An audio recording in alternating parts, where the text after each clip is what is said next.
So, did I represent it now well?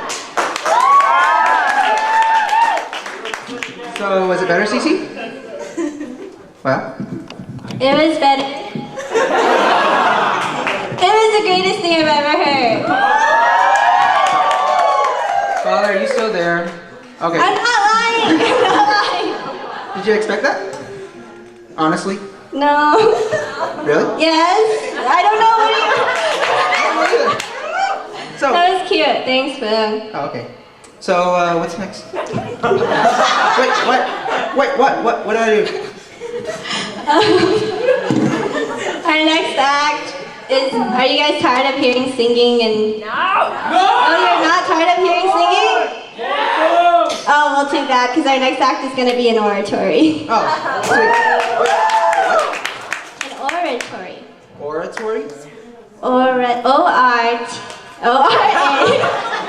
O-R-A-T-O-R-Y, oratory. What is that? Use it in a sentence. Oratory. English is not my first language. Jesus, do you want to tell Food what an oratory is? Please tell me, I'm confused already. Yes, What's up? Whoa! Okay, y'all can hear me, right? Okay, well, I'm not going to need the microphone because I'm going to move a lot, so. Can y'all guys hear me over there? Yeah. Good? What happened to your hair? Alrighty then. Okay, what I'm going to do is called an oral interpretation. Meaning I'm basically going to do a really fancy storytelling. And in particular, this is called POI, Program Oral Interpretation. Basically what that means is I'm going to take very different pieces from different kinds of literary genres, meaning from newspapers to drama to TV shows to comic books, whatever I fit, put it together like a little melting pot and form one common theme, one common story. So hopefully you enjoyed it. If not, well, keep it to yourselves.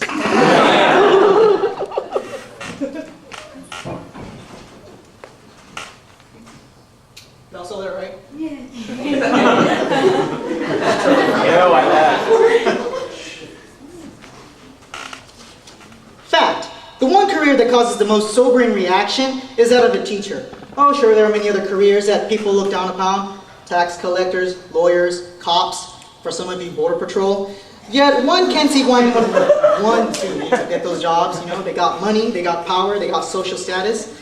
But as much as we like to admire our professors, well, you don't go into education for the money, for the power, and definitely not for the respect of your peers. So, imagine someone's face when you tell them that you want to be a teacher. And then, imagine that same person when you tell them that you're teaching high school students. And then imagine that person praying for your safety when you tell them that you're teaching high school students about God. Divine comedy?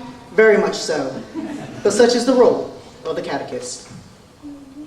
Psalms 14:1. The fool says there is no God. But in a world where spiritual apathy is prevalent and where religion is seen to be outdated, the already demanding nature of faith has become much more difficult to grasp. Using articles from abcnews.com, kotaku.com, lifeteam.org, and the website from the American Atheist Organization, the author contemplates the challenge to inspire a new set of Catholics to become closer to God. So without further ado, a program entitled, Are You There, God? It's me, your catechist. You know, I didn't ask for this challenge, although I must admit, I did jump at the opportunity. Sure, I'm teaching kids who, you know, rarely go to church and whose experience with God deals only with quinceañeras and funerals. Hardly what you call enriching the soul. So I figured I should ask, you know, the most basic question. Who is Jesus, everyone? And I got different kinds of responses. Jesus is the Almighty. Jesus is the Son of God. Jesus is the Savior who died for our sins and stuff. Jesus is the Messiah? Or at the very least, he claims to be. Believe it or not, I appreciate the honest comments. You know, despite their doubts and inexperience, you know, I feel like there's a yearning for something much more mystical, something much more supernatural. Oh, our hearts are restless until they rest in you, Lord. St. Augustine Hippo said that. And it really, isn't that all we want? To get closer to God?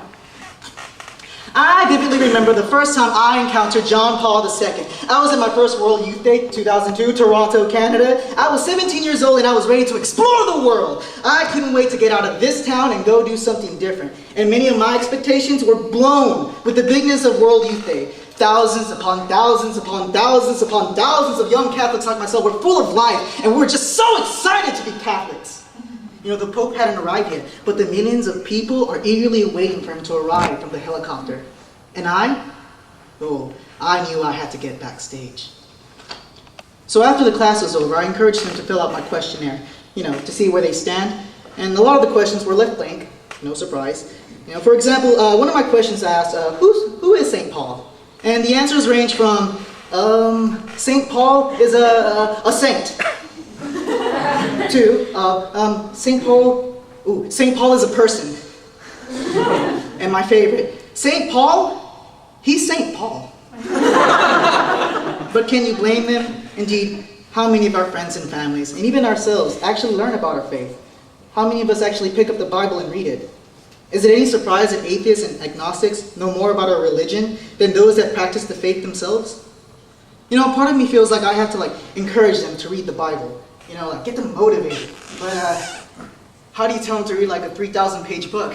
Do I do it through song? Do I do it through poems? The Bible, in a minute. Earth made Adam, Eve. Cain kills Abel, has to leave. Boring genealogy, great flood, olive tree, Tower of Babel, Abraham, Sodom and Gomorrah, Isaac, Jacob, Joseph, Moses, Ten Commandments, Promised Land, Judges, David, Solomon, sent away to Babylon, Job, then a bunch of Psalms, Proverbs, and the Song of Songs, major prophets, lion den, minor prophets, Bethlehem, golden myrrh and frankincense, Satan and Samaritan, choose disciples, other cheek, walk on water, thousands eat.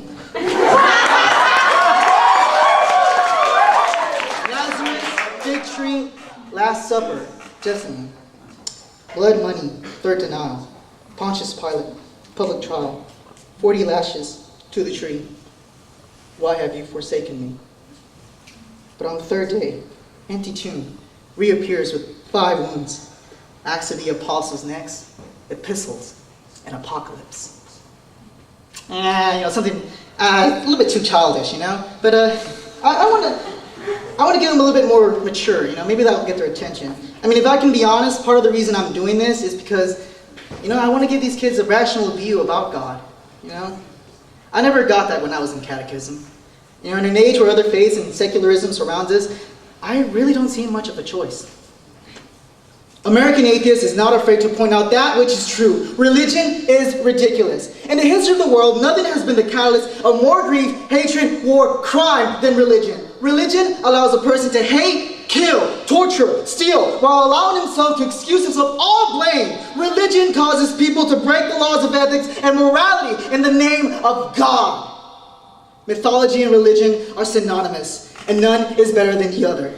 Religion is malicious, malevolent, and unworthy of respect. But you guys knew that already, didn't you? So in addition to filling out the questionnaire, I'll tell them to write down questions they would like to answer. Some ask the usual questions we all ask ourselves. Who is God? Why does evil exist? Are there dinosaurs in the Bible? Is God really everywhere? The last one seems silly to me at first, but when I think about it, I can see where they're coming from.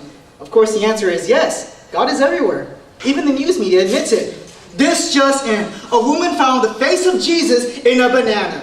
I know there are a lot of people who believe there's some divine reasons for it being there. The Lord works in mysterious ways. I got out of the fruit bowl and I was about to peel it and eat it, and when I saw his face, I was like, oh my God, it's Jesus in a banana. Says she was surprised to find what appears to be an image of Jesus Christ on the top of a used Nintendo Entertainment System she purchased on eBay for $31 each week. We were inspecting it for cracks and damage, and we turned it into the right light, and the image showed up. Our reaction was mainly curiosity at first, but then as we looked closer at it and ruled out what it couldn't be, we became so excited about it. Well, I think we can finally put the big question to rest. What would Jesus play?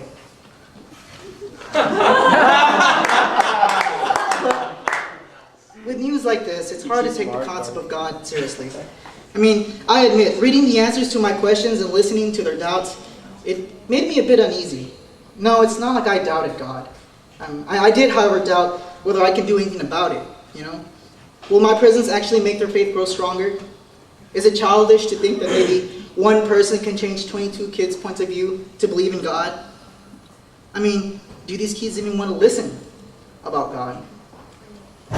The Pope's helicopter has begun arriving, flanked by military escorts and a throng of uniformed officers and snipers building on building tops. And a group of us gathered in the backstage areas, noticing that there was a large, unguarded open field between us and the Pope-mobile.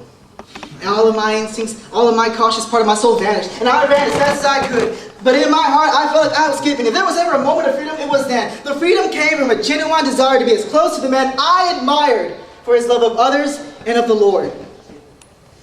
I think it's the life of freedom and joy young people see in the Holy Father. You know, young people desire that same life. And though we might express that view negatively sometimes, you know, God's love still permeates within us. As I was about to finish reading all of the students' questionnaires, I was given a little divine gift from above to ease my doubts. One of my kids in class, whom I assumed wanted nothing to do with God, judging by her lack of participation, wrote the following passage. I don't know much about God. I don't know much about Jesus, Mary, or any of the questions you asked. Sorry, I couldn't answer them.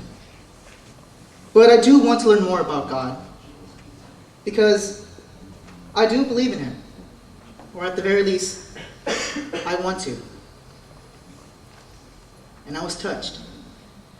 You know, this student lives in a world that is perceived to be spiritually dead. You know, raised in a world where the only religious people in the media seems to be the ones that hate gays, are anti-science, are filled with hypocrisy. I mean, did you guys know that agnostics and atheists are the fastest growing religion in the world? You know, by all means, this student has no reason to believe in God. And yet, here she is, not only wanting to believe in God, but asking me of all people, to help her learn. It's a humbling request, and it's one I'm going to do my best to honor it.